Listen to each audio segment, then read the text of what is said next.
राज्याचे विद्यमान कॅबिनेट मंत्री मुंबई शहराचे पालकमंत्री माननीय आशिष शेलार साहेबांच्या हातून भव्य आणि दिव्य राजावाडी हॉस्पिटल उभारत आहे, त्याचं अधिकृतपणे भूमिपूजन झालं असं मी जाहीर करतो। पराग भाई, किसी ने कहा है कि अगर मरने के बाद भी अगर दुआ कमानी है तो इंसान ने अस्पताल बनाना चाहिए, क्योंकि मौत के पश्चात भी जितने लोगों के प्राण बचेंगे शायद उस आत्मा को पता नहीं होगा, पर ईश्वरीय दरबार में चित्रगुप्त की व्यवस्था है, वह आपके अकाउंट में पुण्य लिखता है। और आज गौरव और अभिमान से कहूंगा, मेरे शब्दों में संवेदनाएं हैं, मेरा दिल आज हर्ष के कारण बहुत गदगद है कि 4 वर्ष पहले मैंने प्रयास को आरंभ किया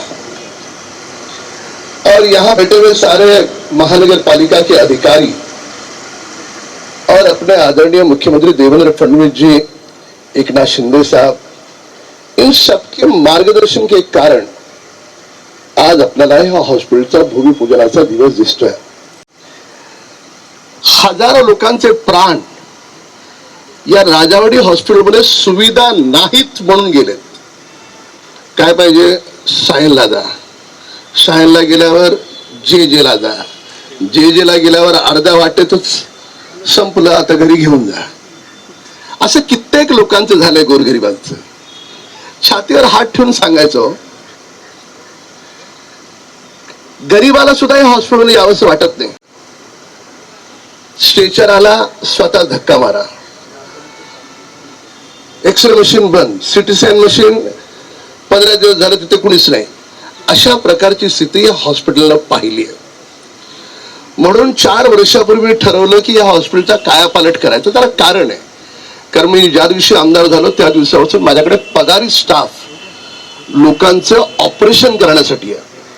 आणि माननीय मंत्री महोदय, आपल्याला आनंद वाटेल की काल माझ्याकडे महाराष्ट्रभरातून 150 लोक कृत्रिम हात आणि पाय लावायला आले होते।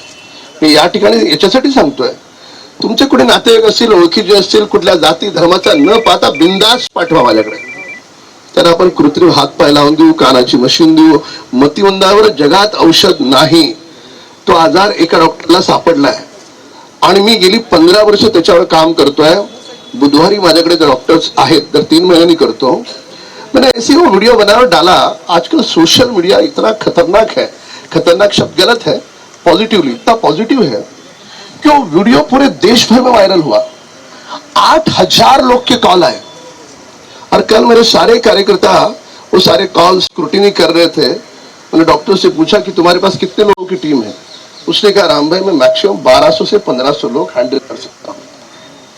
पर ते पण पुण्याईचं काम आपल्या घाटकोपरच्या पवित्र भूमीतून होत आहे। आणि आज माननीय मंत्री महोदय, हे हॉस्पिटल हे पहिलं हॉस्पिटल असं आहे की याचं इलेव्हेशन जर आपण पाहाल तर ब्रिज कँडीला लाजवणार आहे। हिरानंदानी हॉस्पिटल पेक्षा याचं इलेव्हेशन सुंदर आहे। आणि ह्या हॉस्पिटलच्या पूर्ण होत असताना उघडे साहेब, आपण डीएमसी आहात, माझ्या खारच्या घरी बसून, एएमसी आम्ही अगोदरचे, माझ्या खारच्या घरी बसून आम्ही Hinduja, Lilavati, Hiranandani hospital, 7 hills hospital यांच्या सगळ्या मी तिथल्या सीईओजना बोलवलं। त्यांना बोलवून हॉस्पिटलचा प्लॅन दाखवला की मला हे म्युन्सिपल हा शब्द चांगल्या अर्थाने घ्या, मला हे टिपिकल असं गचाळ हॉस्पिटल नाही पाहिजे, मला असं हॉस्पिटल पाहिजे उद्या महाराष्ट्र राज्याच्या कुठल्याही मंत्र्याला आणि उद्योगपतीला स्वतःच्या आईला ऍडमिट करायचं असेल ना, तो म्हटला पाहिजे, चलो मुझे राजावाडी लेके चलो। इतकं सुंदर हॉस्पिटल पाहिजे। आणि ते मनापासून त्यात ओतून, म्हणजे अनेकदा प्लॅन बदलले, इलेव्हेशन बदलले, रचना बदलली, सगळं बदललं। इथे बाजूला ऑलरेडी एक टेंडर दिलं होतं, ते टेंडर कॅन्सल करायला लावलं। मग 4 वेगवेगळ्या बिल्डिंग बनवलं। म्हटलं नाही चालणार, केस पेपर निकालना है, इधर जाओ, दवाई लेनी है, उधर जाओ, डॉक्टर को चेक करना है, वो बिल्डिंग में जाना, एक सिंगल बिल्डिंग। त्यामुळे आता ही एक पूर्ण एक संघ बिल्डिंग बनते, याच्यामध्ये बंकर्स बनवतोय आपण केमोथेरपीसाठी। टाटा कैंसर हॉस्पिटल में अपॉइंटमेंट नहीं मिली करके कितने लोगों ने अपने माँ को गवाया, बाप को गवाया। अब सारे मुंबई इस हॉस्पिटल को जान बचाने वाली भूमि करके इस अस्पताल की ओर देखेगा। आपण विक्रमी पार्क साइडला देखील मोठं कॅन्सरचं हॉस्पिटल आपण बांधतो आहोत, त्याचंही भूमिपूजन येणाऱ्या 6 महिन्यामध्ये होईल।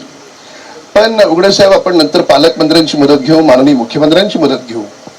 पराग भाई तर सेवेच्या कामात फार पुढे आहेत, ते धनवान आहेत, मी धनवान नाही, एवढाच फरक आहे आमच्यात। मंत्री महोदयांचं म्हणणं आहे ते धनवान आहेत, मी दयावान आहे। आणि मंत्री महोदयांचं म्हणणं आहे ते चारित्र्यवान आहे। आता कसं आहे की मीही धनवान आहे, पण माझ्याकडे धन वेगळं आहे, माझ्याकडे पुण्याचं धन आहे। गमतीचा भाग, पराग भाईंनी स्वतःच एक हॉस्पिटल बांधले आणि त्या स्वतःचं डायलिसिस सेंटर स्वतः खूप चांगले पैसे स्वतःच्या खिशातले खर्च करतात। आणि ह्या सगळ्या हॉस्पिटलच्या रचनेमध्ये मला पराग भाईंची देखील खूप मोठ्या प्रमाणात मदत झाली। त्याच्यामुळे ही हॉस्पिटलची इमारत जेव्हा उभी राहील तेव्हा इमारतीमध्ये आकडे दिलेत 1100 लोकांना वगैरे ऍडमिट करता येईल वगैरे, खरं नाहीये। आपण जे प्लॅनिंग केलंय ना, 3,500-4,000 लोक उद्या भविष्यात गरज लागली तरी ह्या हॉस्पिटलमध्ये ऍडमिट होऊ शकते। आता कामत साहेब फक्त याची कॅपॅसिटी 618 लोकांची आहे, म्हणजे जवळपास आपण 4-5 पट याला मोठे केले। आणि याच्यामध्ये मी मगाशी सांगत होतो उघडे साहेबांना, तेवढ्यात आपण आलात पण राहून गेलं की या हॉस्पिटलचा पूर्ण अपन एफएसआई कंज्यूम किया, 5.5 एकड़ का प्लॉट है। और एफएसआई कंज्यूम करने के बाद मेरे दिल में आया शायद 30 साल के बाद रहूं नहीं रहूं, और उस समय अगर हॉस्पिटल की जगह कम गिरे तो क्या करें। और उस समय सुधाकर शिंदे साहब थे, शिंदे साहब बोले हमने पूरा एफएसआई कंज्यूम किया। मतलब नहीं, एफएसआई कंज्यूम भी किया तो हम स्ट्रक्चर ऐसा बनाएंगे, सरकार के हाथ में एफएसआई देना। हमने तुरंत असीम गुप्ता साहब यूडी सेक्रेटरी को फोन किया और उन्होंने कहा कि हाँ, सीएम के अधिकार है, सरकार के अधिकार है। तो ये पहली इमारत ऐसी बन रही है कि 20 साल के बाद अगर जगह कम गिरे तो जगह ढूंढने की आवश्यकता नहीं है, याच्यावर आपल्याला 5-6 माळे वाढवता येऊ शकतात, अशी स्ट्रेंथ ह्या इमारतीमध्ये आहे। आणि एकच प्रयत्न आहे की हे महाराष्ट्रातलं पहिलं कॅशलेस हॉस्पिटल करायचं। आणि म्हणून भूमिपूजनाला माननीय मंत्री महोदय याच्यासाठी बनवलंय, पुढचंही सरकार आपलंच येणार आहे 5 वर्षाच्या नंतर आणि महिनाभराच्या नंतर पण महापालिकेत कुठल्याही परिस्थितीत हे कॅशलेस हॉस्पिटल, म्हणजे केस पेपर काढायला सुद्धा 1 रुपया लागला नाही पाहिजे। आणि पॉलिटिकल विल असेल ना तर काहीही होऊ शकतं। काल मी माझ्या डोंगरात 2 पाण्याच्या टाकीचं भूमिपूजन माननीय मंत्री महोदयांच्या हातून केलं। एलबीएस रोडवर 1700 कोटीचा ब्रिज आरसीटी मॉल पासून कुर्ल्यापर्यंत पाठपुरावा करून घेतला। आणि हे देखील हॉस्पिटल जे उभं राहते ना, शेकडो बैठका झाल्या असतील आणि प्रचंड पॉझिटिव्ह सगळ्या अधिकाऱ्यांकडून मला रिस्पॉन्स मिळाला। बेल्लाळे सर त्या सगळ्या गोष्टींचे साक्षीदार आहेत। ते तर म्हणायचे दर आठवड्याला आम्ही बैठका घेत होतो, पण त्याचा परिणाम एवढा झाला की पाठपुरावा असेल, नियत अगर साफ हो तो तुम्हें अधिकारी भी मदद करते हैं और ऊपर बैठा हुआ परमात्मा भी तुम्हारे अच्छे काम में मदद करता है। इसके लिए आज एक चांगली वास्तू या ठिकाणी उभी राहते। ही बिल्डिंग पूर्ण झाली की बाजूची बिल्डिंग आपण तोडणार आणि ती तोडून ही एकत्र बिल्डिंग तयार होईल। कॅन्सरच्या केमोथेरपी पासून सगळ्या प्रकारची ट्रीटमेंट इथे होणार। म्हणजे इथे आलेल्या माणसाला जाव सायन, जाव केएम, जाव जे नहीं होगा, इवन जाव टाटा कैंसर हॉस्पिटल भी नहीं होगा। जो इधर आया वो ठीक होकर ही घर जाएगा। तर 99% बाकी सगळ्या गोष्टी झाल्यात। 1% जे कॅशलेस करायचंय त्याच्यासाठी माननीय मुख्यमंत्र्यांकडे लवकरच बैठक लावून स्वतः पालकमंत्री पुढाकार घेतील। पण प्रयत्न असा राहील की हे हॉस्पिटल पूर्णपणे कॅशलेस व्हावं। पुन्हा एकदा सगळ्या अधिकाऱ्यांना, विशेष करून एमओ साहेब आहेत, आपण आहात, तुम्हा सगळ्या अधिकाऱ्यांना मनापासून मी धन्यवाद देतो। आणि एक जाता तर एक वाक्य सांगून जातो, मरायचं तर प्रत्येकाला आहे, मरायचं तर प्रत्येकाला आहे। तो मरणाचा क्षण येतो ना, त्याच्या 2 मिनिटं आधी पाठी जेव्हा फ्लॅशबॅक करतो ना, तेव्हा ही भूमी आठवेल की आपण पण या हॉस्पिटलच्या बनण्यामध्ये काही ना काहीतरी आपलं योगदान आहे। त्याच्यामुळे ज्या ज्या अधिकाऱ्याने याच्यामध्ये योगदान दिलं ते देखील तेवढेच पुण्याचे हकदार आहेत। एवढं सांगतो, त्यांना सगळ्यांना मनापासून धन्यवाद देतो। खूप खूप धन्यवाद। धन्यवाद रामभाई. परागभाई बोलूया. मी माननीय आमदार परागभाई शाहेंना विनंती करतो. अरे मगाशी विसरलो, कॅशची गरजच नाही, जी कॅश लागेल इकडूनच घ्यायची.